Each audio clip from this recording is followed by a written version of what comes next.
Estimados alumnos, ¿cómo están? Gusto saludarlos. Espero que estén aprovechando el tiempo, que sea un momento de acercamiento con la familia. Y pues yo quiero decirle que los extraño mucho. La verdad, ha estado difícil el encierro, pero es por un bien mayor, ¿verdad? Que es la salud de todos. Entonces, no queda más que aguantar. Pues miren, voy a hacer esta presentación. Yo creo que 50 minutos más o menos la voy a dejar disponible en la plataforma para todos. Y también les recuerdo que en los días que les toca, por favor, suban sus presentaciones de equipo. No son presentaciones en PowerPoint, son videos. Videos ya, ahí les di un documento con las indicaciones para que lo suban. Y lo suben y yo lo evalúo. En la plataforma hay un espacio para subir los videos. Yo los evalúo y los comparto con todo el grupo. La plataforma se modernizó, pero no me gusta mucho. Me gusta más la versión anterior porque podía compartir fácilmente con los alumnos. Voy a intentarlo en la misma plataforma. De todas maneras, los evalúo ahí. Si por algún motivo no es accesible los videos de cada compañía, no, de cada equipo no son accesibles, los compartiré por correo electrónico o por el WhatsApp a través de nuestro compañero Levi. Los videos háganlos, súbanlos a YouTube y tienen que poner la liga del video para que yo lo pueda ver y compartir, por favor. Bueno, pues aquí estamos, ya habíamos visto lo del Estado mexicano. Ahora vamos a ver el tema de la democracia. Digo, es un tema que a ustedes les es familiar, porque pues lo han visto en otras clases sobre teoría política. Sin embargo, la democracia pues es un elemento sustantivo de la administración pública, ¿verdad? No tanto por la forma de integración de los órganos políticos del sistema, sino porque configura de alguna manera también los principios que dan lugar a cómo la gente se involucra en las decisiones públicas, en el ejercicio de los programas públicos. Hay teóricos, por ejemplo, a mí me gusta mucho Richard Rose con un texto que se llama El Gran Gobierno, y Richard Rose dice que los programas públicos se componen de tres elementos. ¿Cuáles son esos tres elementos? Pues serían los empleados, los recursos públicos o los recursos financieros y los planes, ¿verdad? Las organizaciones. Sin embargo, yo creo que también parte de los programas públicos estaría o debería considerarse la demanda.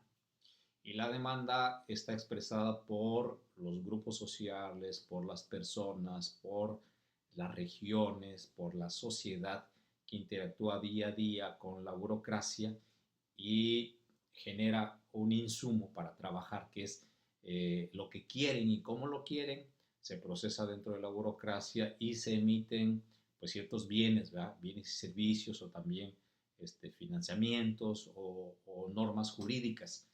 Entonces, esa participación ciudadana configura también un factor para el trabajo de la gestión pública. Y si no hay democracia, ¿podría darse esto? Pues no, porque si no hay democracia, entonces el poder sería centralizado, sería autocrático y la demanda surgiría dentro del propio poder. Entonces, que exista democracia es un elemento fundamental también para la administración pública. Y bueno, ya tiene usted la etimología de la palabra democracia, ya le hemos hablado, es el poder del pueblo, ¿verdad? Donde el pueblo pues debe ser quien mande, quien tenga la decisión final de los proyectos públicos, pues por varios mecanismos, no solamente uno es las elecciones, decía Alexis de Tocqueville en la democracia en América, las elecciones son una especie no solamente de decisión de quienes encabezan las instituciones políticas, sino también son un referéndum sobre la forma de gobernar, es decir, es el juicio sobre lo que ha hecho bien o no, o ha hecho de acuerdo a los intereses predominantes, mayoritarios de la sociedad, las instituciones, quienes encabezan las instituciones públicas, y el voto es un referendo, es la contratación, la ampliación del contrato o el despido de quienes encabezan las instituciones de la administración pública. Entonces, yo creo que eso es pues un nombre muy correcto, una definición muy correcta de lo que sea la democracia, dentro de su involucramiento con relación a la administración pública. Y creo que es muy válido también preguntarnos si esto determina la forma de trabajo de las organizaciones públicas. Parece que sí.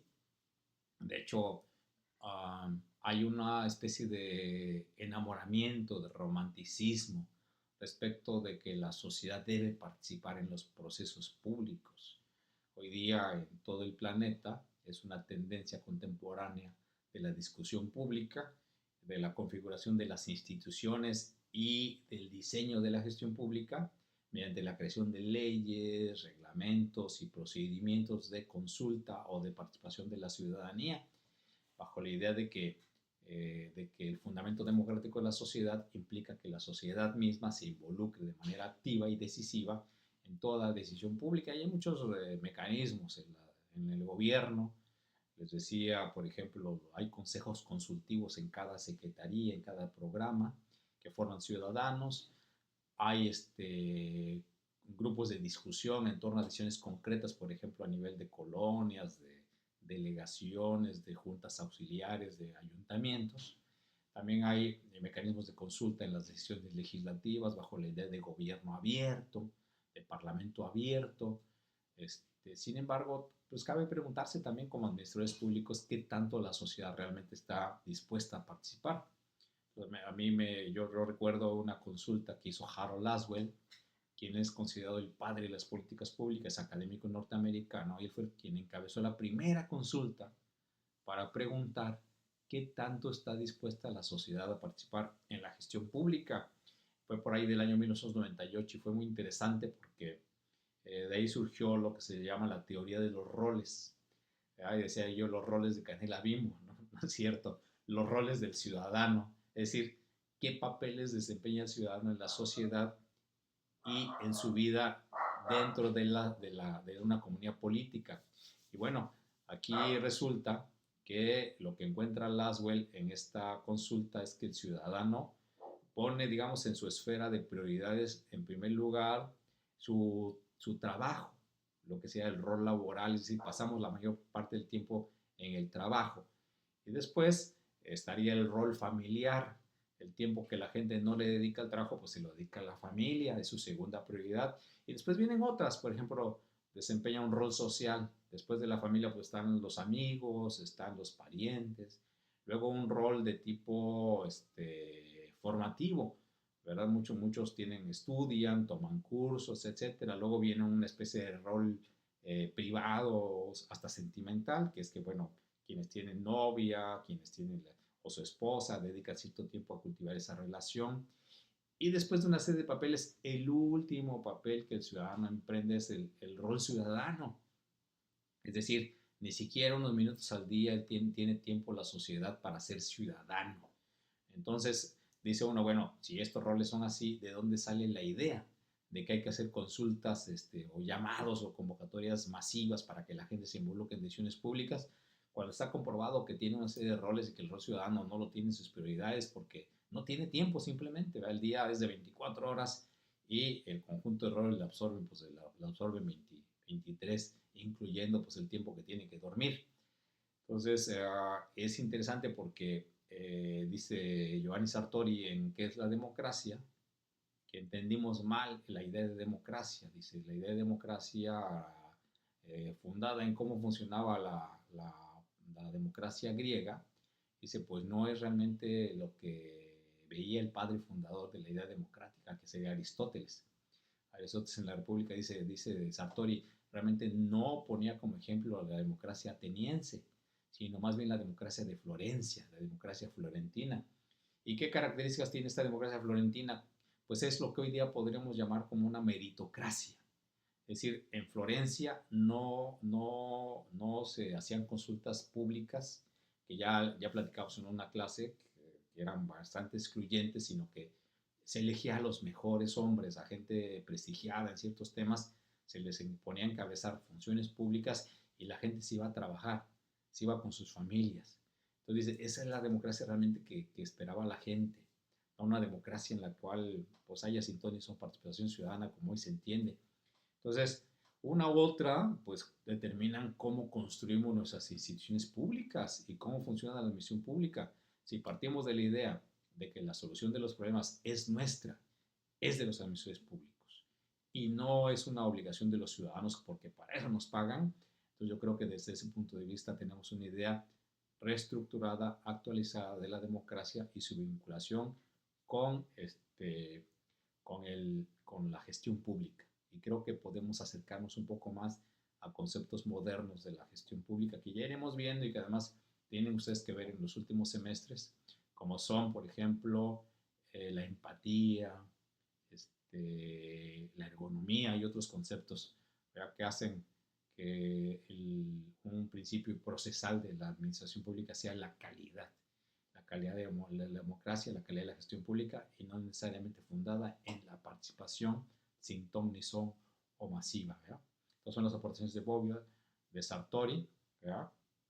Pero un Sartori, digamos, reloaded, porque Sartori no plantea que el pueblo sea al mismo tiempo sujeto y objeto sin ton, no, sino que es un sujeto, en tanto que elige, y es un objeto en tanto que debe recibir este, una gestión pública a la altura de sus demandas históricas y socialmente definidas. ¿Okay? Por ahí va el asunto. Ahora bien, el sistema es representativo, ¿verdad? Ya saben ustedes aquí que en México pues hay ciertos techos, digamos, de votos, de votación para que un partido permanezca en el poder y esa representatividad pues también impregna la administración pública. Este, en las democracias modernas pues es inviable la democracia directa simplemente por el hecho de que tenemos sociedades muy numerosas, que sería imposible que tuvieran un papel directo en la gestión pública, ¿no? Ya hoy nuestras ciudades, México tenemos 150 ciudades medias, y medias por medias me refiero a de medio millón, un millón para arriba de habitantes. Hace 30 años eran solamente 4, que era Monterrey, Veracruz, la Ciudad de México y Guadalajara. Hoy día son 150 ciudades medias que estas las cuantifica la CEDESOL, la Secretaría de Desarrollo Social, que le toca todo el tema de la planeación urbana también. Y en ese sentido, decía James Carter, expresidente de Estados Unidos, dice, una ciudad de más de 1 millón de habitantes se gobierna sola. No hay gobierno, no hay poder que pueda gobernar al 100% una ciudad de más de 1 millón de habitantes. Entonces, de ahí se hacen necesarios sistemas más sofisticados de valores, de monitoreo, de ejercicio efectivo, de calidad. Pues hoy también las tecnologías de la información permiten pues, que el gobierno pueda llegar, pero ya no bajo una idea solamente de control, sino bajo una idea de calidad del servicio hacia la sociedad en estas sociedades complejas que exigen soluciones innovadoras, ¿verdad?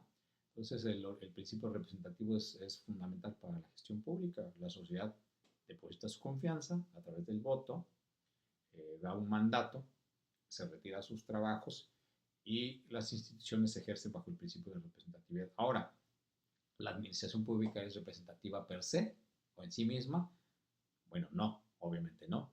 ¿Quiénes son los representantes del pueblo? Pues obviamente los legisladores, diputados y senadores, los ejecutivos, presidente de la República, gobernadores, alcaldes y de manera indirecta los ministros o los magistrados, ¿verdad?, que son electos por los congresos, pero los congresos en ejercicio de su representatividad pues transfieren eso para integrar órganos lo más imparciales posibles y se entiende que es una representación indirecta.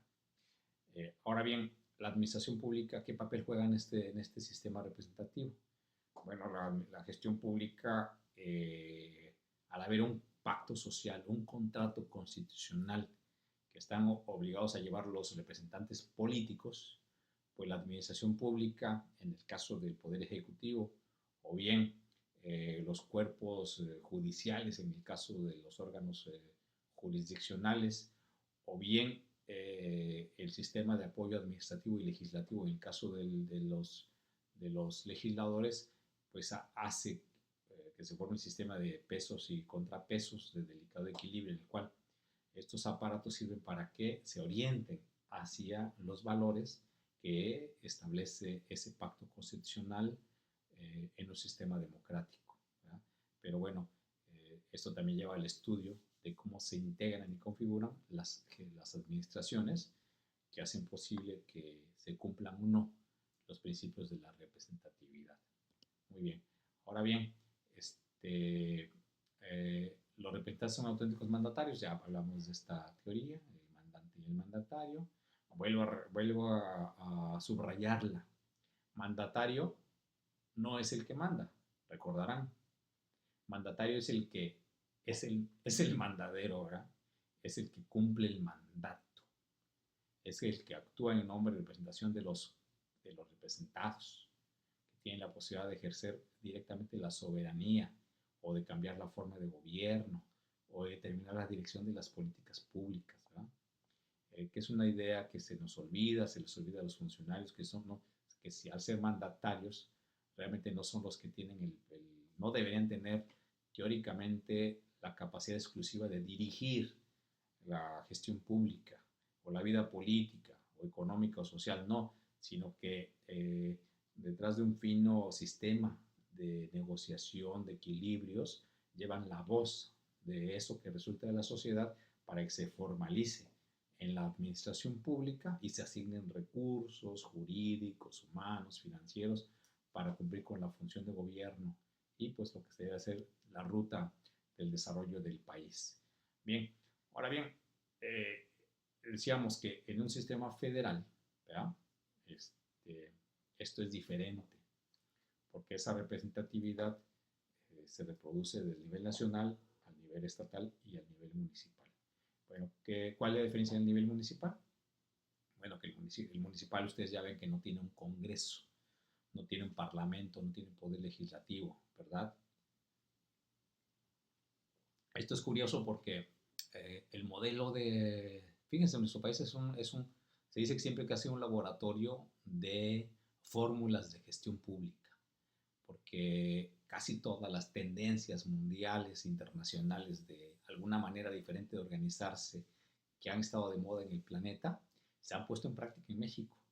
De tal modo que pues, para nosotros constituye un problema serio de investigación porque encontramos diversas formas de organización que no son una y que hacen compleja la burocracia y que corresponden con ciertas modas, ¿verdad? Tenemos el modelo europeo en algunas organizaciones públicas como lo que se llama órganos constitucionales autónomos, la Comisión de Derechos Humanos, los órganos de fiscalización, por ejemplo, los órganos electorales que son autónomos, pero que siguen un modelo norte europeo que se llama de agencias, o el modelo sectorial, es decir, por sector, el sector educación, el sector salud, por ejemplo, el sector medio ambiente, que sigue la forma de organización norteamericana, por ejemplo, o bien el modelo de los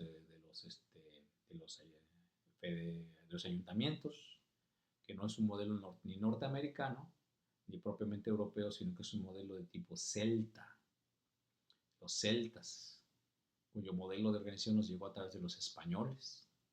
Entonces, si se fijan ustedes, los gobiernos municipales no tienen poder legislativo, tienen cabildo, ¿verdad? Pero el cabildo es una forma, es un tipo de gobierno en el que, fíjense ustedes, está como miembro el alcalde. El alcalde es miembro del cabildo y el cabildo es el máximo órgano de gobierno. Entonces, no es un gobierno unipersonal, ¿verdad? No es un gobierno igual que el gobernador o el presidente de la República, que es unipersonal y que donde el legislativo está aparte. No, aquí el legislativo, porque expide reglamentos, que es el cabildo, dentro de él está el ejecutivo y el cabildo. Entonces parece más una forma de tipo parlamentaria. Y los regidores tienen una función de control, se reparten las áreas y supervisan un área de gobierno de manera directa, lo cual no existe a nivel estatal ni a nivel federal. Entonces el sistema de tipo semiparlamentario viene de la configuración de municipios españoles y a su vez de los celtas. Fíjese cómo es diferente la organización municipal de la organización estatal y federal. Entonces México es ese tremendo laboratorio de formas de organización de la representación, y pues por eso ha sido objeto de estudio de todo el mundo, ¿verdad? El caso mexicano es singular, es sine qua non y tiene esta configuración. Entonces, cuando hablemos de representación política, en el caso mexicano tenemos que ir con mucho cuidado porque es diferente a nivel territorial y además hay muchas representaciones específicas, ¿verdad? Ya platicamos el caso de Oaxaca, porque la Constitución también acepta que haya usos y costumbres que tiene que ver con las comunidades indígenas. Entonces los municipios indígenas muchas se gobiernan o se autogobiernan con su propio sistema de prácticas, de valores, y es diferente al que conocemos al sistema federal. Decíamos que en muchos municipios indígenas del país los gobiernan consejos de ancianos, senados, hay muchas formas, pues México es muy diverso en esto de la representación, pero la predominante, bueno, es la forma de gobierno federal.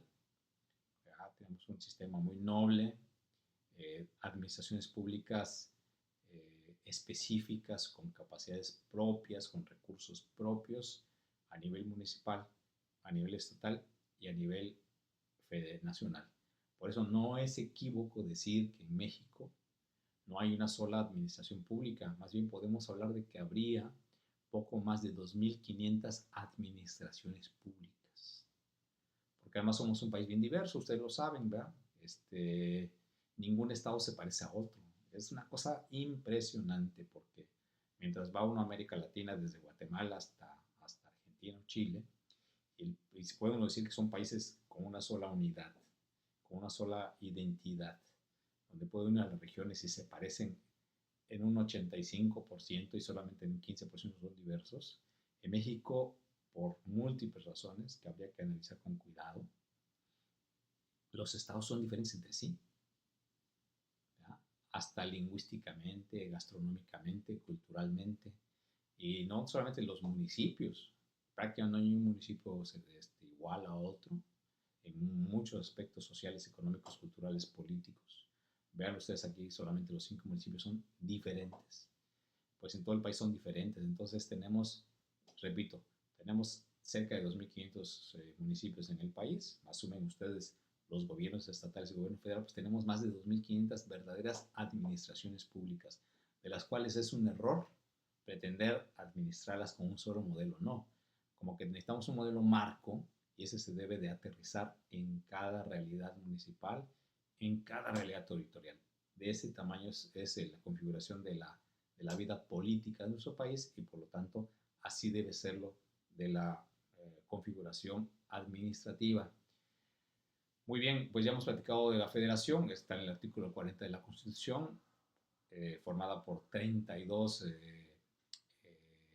digamos, partes, ¿verdad? Que son los estados, casi 32 repúblicas, por así llamarle. Es equivocado, el concepto no es 32 repúblicas, nada más lo digo simplemente para ver, para que entendamos la diferencia, pues hay 32 pequeños países que están aglutinados en uno solo grandote, que se llama Estados Unidos Mexicanos. Entonces, así de complejo es, cada quien tiene derecho a formar su constitución, su sistema de organización política, su administración pública, su sistema de impuestos, su sistema de gasto, su sistema de transparencia, su sistema de participación ciudadana, sus políticas pues económicas, y aunque la Constitución no lo prevé, pero su propia política social, por ejemplo, de ese tamaño es lo que constituye una federación, y es una figura evidentemente muy compleja. Si hoy se levantaran Madison J. Hamilton, los padres del federalismo en Estados Unidos, y vieran el federalismo mexicano, dirían, no, hombre, eso es impresionante. O sea, nuestro experimento lo elevaron a la milésima potencia porque es una realidad muy compleja y evidentemente impacta la forma de trabajar, de coordinarse y de organizarse de las instituciones de la administración pública en todo el país. Y se hace un ejercicio muy complejo cada año de convenios.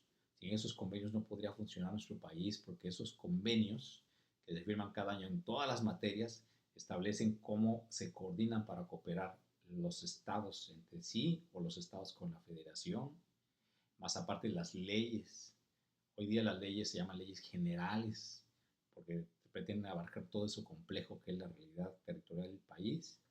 Y aparte el artículo 115 de la Constitución, fíjense, para hacerla más compleja, el artículo 115 de la Constitución dice que los municipios no son parte de la federación. ¿De qué son parte? Pues son parte de los estados. Imagínense ustedes, entonces, además, eso lo que implica en el reconocimiento de la diversidad municipal y el reconocimiento de la diversidad de la administración pública municipal. Porque además, como se les reconoce autonomía de acuerdo al artículo 115 a los municipios, porque era muy importante, por ejemplo, libertad hacendaria, es decir, libertad para crear impuestos, derechos, productos, aprovechamientos para financiar sus actividades. Entonces, imagínense, 2.500 autoridades de impuestos. Eso es impresionante. Entonces, bajo esta idea, los municipios no deben obedecer en automático a los estados. No. ¿Qué opera? Pues opera que la administración pública funcione mediante convenios entre el Estado y sus municipios en todas las materias. Convenios cada año, imagínense, tenemos miles y miles de convenios que se firman cada año entre autoridades que acceden a coordinarse con otras autoridades para que funcionen los bienes y servicios públicos. Bueno, esa es la constelación, digamos, la figura teórica, práctica que tienen hoy día las administraciones públicas mexicanas, nuestras más de 2.500 administraciones públicas. Muy bien, y además, pues ya ustedes han oído seguramente mencionar continuamente que se habla de que la burocracia, ¿verdad?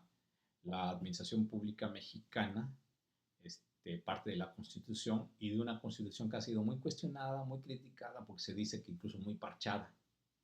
Yo no me atrevo a llamarle así definitivamente parchada. Más bien yo creo que la Constitución en México, bajo la idea de que es una Constitución escrita y rígida, así se llama, escrita y rígida, que se diferencia de otros sistemas constitucionales, por ejemplo, el, el norteamericano, que es una constitución de valores, ¿verdad? Es una constitución simbólica.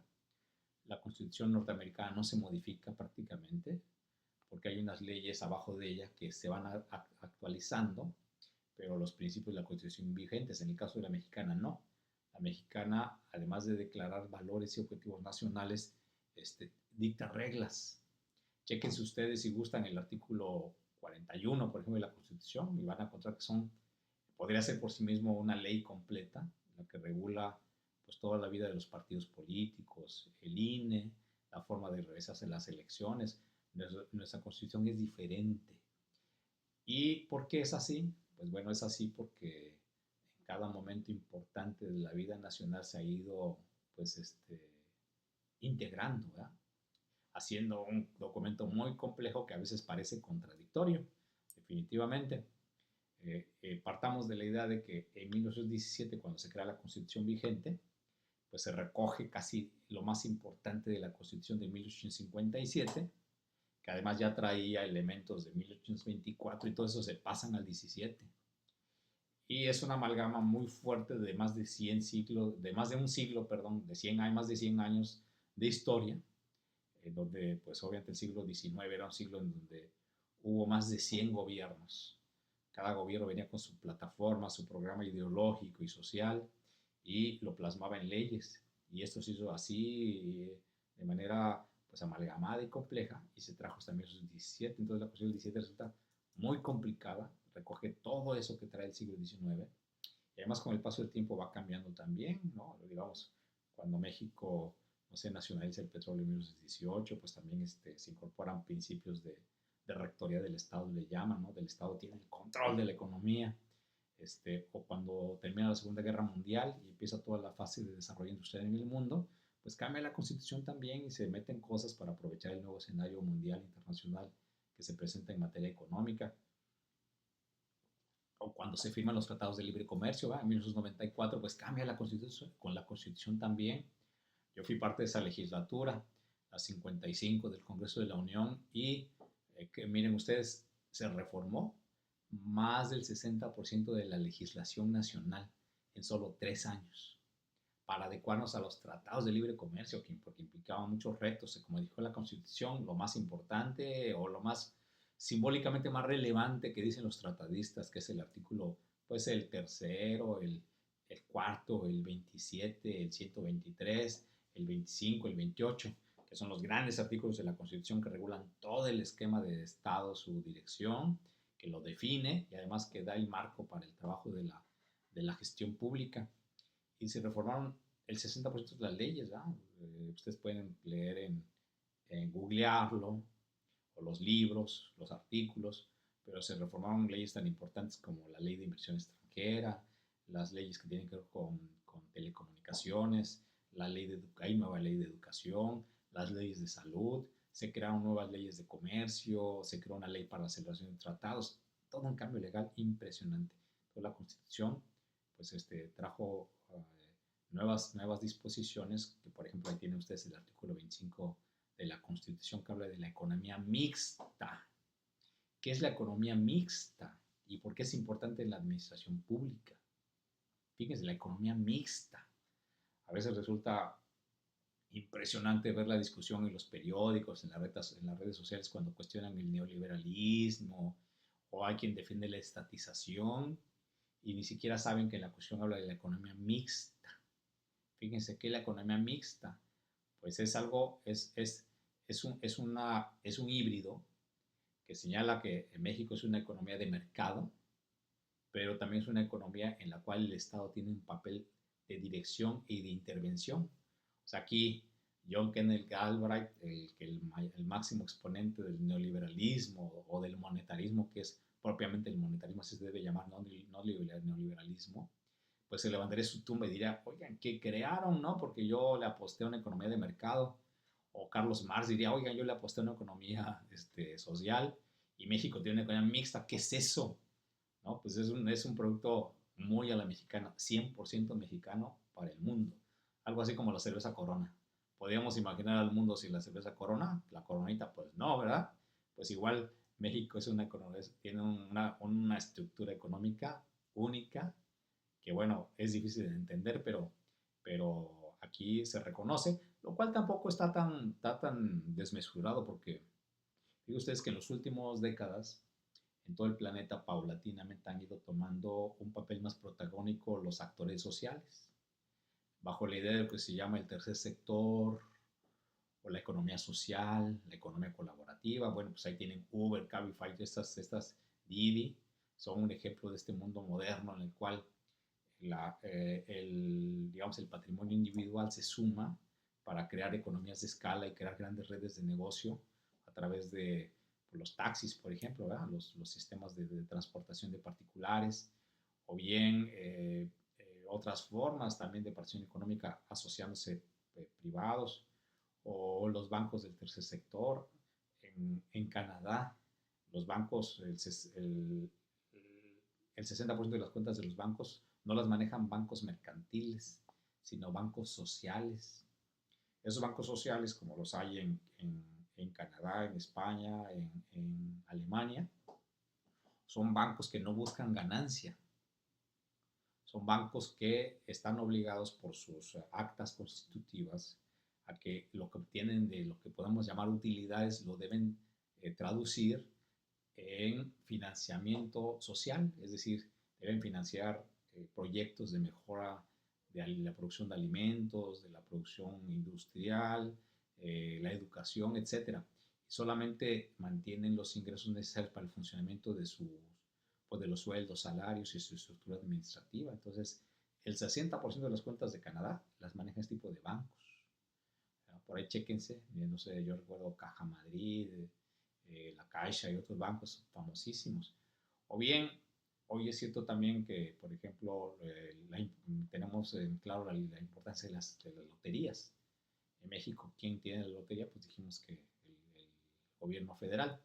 En Estados Unidos, pues hay loterías a nivel estatal, ¿verdad? Muy importantes en el mundo.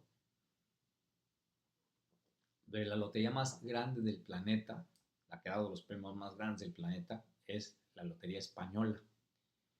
Y la Lotería Española es propiedad de la ONCE, ONCE. La 11 resulta que es la Organización Nacional de Ciegos de España. Eso se llama economía social. Imaginen ustedes, una ONG de ciegos es la dueña de la lotería más importante del planeta. O sea, eso contradice pues, muchas tendencias económicas monetaristas o liberales, ¿verdad? Entonces, un poco eso reconoce en nuestro artículo, que hay una economía social, que hay economía privada, pero el Estado puede dictar las coordenadas, puede hacer planes, puede crear impuestos, puede generar políticas que orienten a que esos sectores tengan un rumbo acorde al proyecto constitucional, que no sea un fin privado, sino que sea constitucional. Y esto da cabida para una banca social que está emergiendo, lo que se llaman cajas de ahorro, por ahí se ven en las calles, o hay bancos, ¿no? El banco de Compartamos y otros bancos, que son ese banco social, son esos bancos sociales, y también la participación de muchos sectores en materia en cuestión de financiamiento del desarrollo y la obligación del Estado de establecer límites a la acumulación del capital. Que se cumpla o no, bueno, tiene usted toda la razón, pero ahí están los límites. Y a veces procede, ¿eh? Por ejemplo, ahorita en la disputa que tienen las compañías celulares, pues el gobierno a veces ha dicho basta, los ha metido en cintura y eso ha hecho que nos bajen las tarifas. No se recordarán que el celular uno pagaba por un plan 600, 800 pesos y hoy pagas 150, 200 pesos. Pero ha sido gracias a que el Estado puso reglas para no abuso y para que compartan con las diferentes compañías telefónicas las redes de alambre, de cable que tiene Telmex o Telnor, por ejemplo. Y eso ha nivelado el piso de la competencia, pero lo hace porque la Constitución, aquí en este artículo, le da esa legitimidad al Estado mexicano. ¿Sí? Por supuesto que esto obviamente se distribuye a nivel de toda la administración pública estatal, nacional y municipal, donde el responsable de generar las políticas globales en materia de desarrollo económico y social, pues es el Estado, es el gobierno, es la administración pública. ¿Sí? Muy bien, vamos a ver con algo de pensamiento administrativo. Aquí ven a los, bueno, son muchos los que han aportado y faltan muchísimos más, pero solamente veremos algunos clásicos. ¿Verdad? Ustedes saben quién es Bonin. Bueno, pues acuérdense de Bonin, que es el padre de la administración pública. ¿No?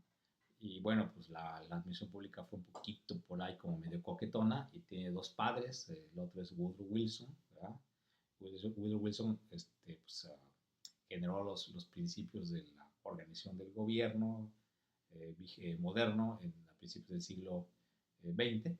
Fue presidente de Estados Unidos y es el padre de la administración pública moderna. Pues ahí se disputan a la Santa Madre entre los dos. Pues bueno, muy bien. Ahí tienes otros pensadores y actos. Bueno, Jean Monnet es el padre de la ciencia de la administración pública. Su libro Principios de la Administración Pública tiene varias aportaciones. La primera, fíjense, en 1808, y ya planteaba que la administración pública, que por cierto, en México, en los 80 se decía que no era ciencia, que era un rabo, un desprendimiento de la ciencia política, ya en 1808 Bonin decía que era una ciencia, ¿verdad?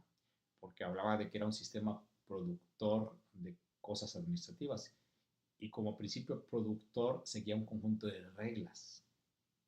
Y esas reglas o leyes, así como para la economía lo planteaba Adam Smith cuando decía la mano invisible, que quería decir básicamente no que hubiera una mano que se metía en la economía, no, sino que hay reglas que son autónomas y que son válidas para todos los casos que regulan la economía. Pues así decía Bonin, dice, hay principios que son aplicables en toda constelación administrativa, son válidos para todos. Y de ahí se planteó los principios que ya ustedes conocen o que van a conocer o trabajar, que forman lo que se llamó el proceso administrativo, ¿verdad?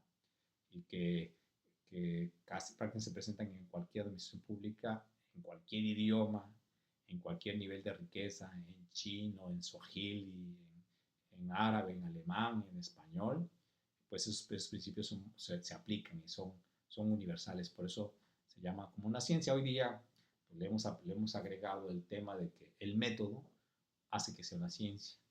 Y el método de trabajo de la misión pública es uno. Es el mismo método de las ciencias sociales. ¿Cuál? el método comparativo. Somos capaces de comparar, y una vez que comparamos generamos principios que son válidos de manera universal. Y eso define a la administración pública como una ciencia. Y hoy día las políticas públicas como una ciencia, por supuesto, digamos, la sucesora de la administración pública. Pero también es un arte. Es un arte, ¿por qué? Porque se involucra con el espíritu humano, se involucra con la naturaleza humana y con las capacidades humanas. Yo no concibo a un administrador público que vaya como máquina a generar un trabajo burocrático. Yo creo que ese administrador público irá a aplicar sus creencias, sus valores, su profesionalismo, su interpretación del mundo, su capacidad de comparar situaciones, de generar soluciones creativas. En ese sentido, pues es un arte, ¿no? Dice Gian Domenico Mayón que el analista de políticas públicas, yo diría el administrador público, ustedes quieren, es un artesano. Es un artesano y lo compara con el alfarero. Pues el alfarero no tiene una técnica que sea válida para todos sus productos. Cada producto es fruto de un momento específico, digamos de una inspiración específica, ¿no?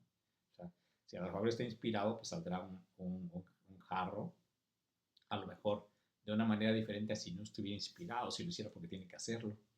Pero ahí también pone el artesano en juego su conocimiento de la arcilla, su capacidad para mezclar materiales, su refinamiento, su amor.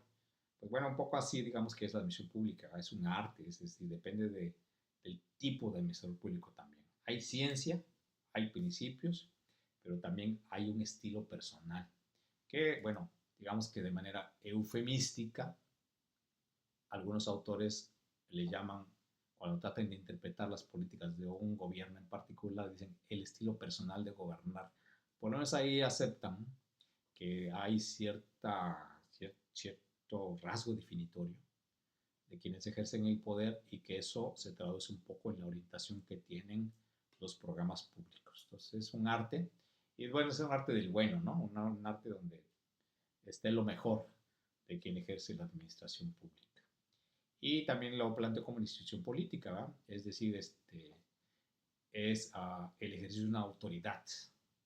Esto lo complementamos mucho con los señalamientos de Max Weber sobre los principios también de la administración pública. Max Weber decía que una de las cuestiones que hacen exitosa, o más bien que hacen que funcione la administración pública, es la posesión legítima de la violencia o la coerción por parte del Estado. Es decir, el que el Estado tenga la posibilidad de implantar castigos, sanciones, multas, castigos penales, etcétera, castigos administrativos, hace que haya un incentivo poderoso para que se cumpla con las leyes o se cumpla con los programas o que los servidores públicos apeguen a su misión, a su función. Entonces, en ese sentido son instituciones que ejercen autoridad. Obviamente en estos días debemos tener mucho cuidado con este concepto, porque la autoridad, ya la autoridad es diferente, ¿no? Yo lo relaciono mucho con Max Weber, el político y el científico. Max Weber decía que el liderazgo, hay tres tipos de liderazgo. Decía el liderazgo por autoridad, el liderazgo por proceso y el liderazgo por carisma. Hay quienes son líderes porque tienen la facultad de ejercer un mandato de la ley. Soy líder porque la ley marca que yo tengo que hacer esto, yo tengo autoridad. Pero también está el líder por proceso. Es decir, aquel líder que a lo mejor tiene una autoridad débil jurídica, pero en el proceso de discusión, de concertación, de convocatoria, pues acredita su capacidad para encabezar proyectos. Y obviamente también resultados. Y está el líder carismático, aquel que no sabe uno de dónde procede, pero de pronto es atractivo para dentro de la administración o fuera de ella, tiene cierto magnetismo, ¿verdad? Ya sea por su perfil moral, por su distinción, por una carrera intachable, por prestigio intelectual, profesional, por múltiples razones. Y esto hace que la institución pues, política, ¿verdad? Funcione de alguna manera. Entonces, eh, eso permea la naturaleza de la admisión y eso es lo que nos aportó este, Bonin a la gestión pública. Muy bien. Recuerden, por favor, que si tienen dudas, pueden utilizar el espacio de la plataforma para que nos comuniquemos o también me pueden mandar un correo electrónico o un WhatsApp. Y vamos a estar abiertos a todas las formas de comunicación para poder interactuar. Ahora, si fui claro y no tienen dudas, pues fantástico. ¿Ya? Pónganle simplemente like al video y ya, es todo. Bueno, eh, bueno, siguiendo con Bonin, algunos puntos fundamentales, ¿verdad? Pues son evidentes, ¿verdad? La administración solo es posible cuando hay comunidad. Es decir, si no hay comunidad, pues no puede haber administración. Le podemos llamar administración pública a las tribus, pues no, ¿verdad? A los feudos, pues no. Eran cuestiones muy familiares. Podemos hablar que hay administración con los reyes, los monarcas, ¿verdad? Tienen necesidad de contar, de cuidar ciertos recursos como eh, el habituallamiento para las tropas, las armas, los tributos. Y surgen los administradores profesionales, entonces ya podemos hablar de una administración embrionaria. ¿Verdad? La administración pública busca el principio de la conservación de la sociedad. De hecho, pues yo creo que aquí la administración pública nunca va a funcionar para destruir la sociedad. Podrá a lo mejor tener en su representación intereses políticas que no son totalmente satisfactorias para la sociedad, pero lo que busca es reproducir las formas de gestión y la propia naturaleza del territorio, de la nación. Eso es un principio fundamental. Entonces tiene como función también conservar la sociedad política. Este, y pues busca tiene una acción social. Se diferencia de la acción privada, de los particulares, y de la acción, si ustedes quieren, social de las empresas o de las asociaciones no gubernamentales. En este caso, tiene un trabajo, una visión, una actuación de carácter general. ¿Verdad? Esa es su naturaleza. Decía Bonin que es una potencia que corrige y mejora cuanto existe y da una dirección más comunitaria a organizarse las cosas. En ese sentido, digamos que la misión pública es algo que los autores casi no ven, no lo tratan, pero digamos que yo creo que uno de los objetivos de la sociedad humana es la búsqueda de la civilización. Aún en este año, seguimos buscando civilización. Y esa civilización se caracteriza por mejorar la calidad de vida del ser humano. Y cuando surge una enfermedad que pone en amenaza a todos, se cuestiona la civilización. Se pone en riesgo la civilización. La civilización tiene que responder y tiene que salvaguardar a su comunidad, tiene que protegerla. La civilización busca buenos hábitos, busca la higiene, busca el respeto, busca la equidad, busca la tolerancia, ¿verdad? Y en ese sentido son principios fundacionales de la administración pública y por supuesto que en esa dirección pues nos debe llevar a todos hacia etapas mejores. Digamos que en la marea de las críticas y los cuestionamientos siempre sale algo mejor, siempre sale una sociedad mejor, posiblemente insatisfactoria, pero mejor. Y es el resultado del trabajo de la administración pública. Creo que se es injusto cuando se piensa que la administración pública solamente es negativa, que afecta a la sociedad, que es dilatoria. Me parece que no se advierte el conjunto de mejoras que hacen posible que la sociedad coexista.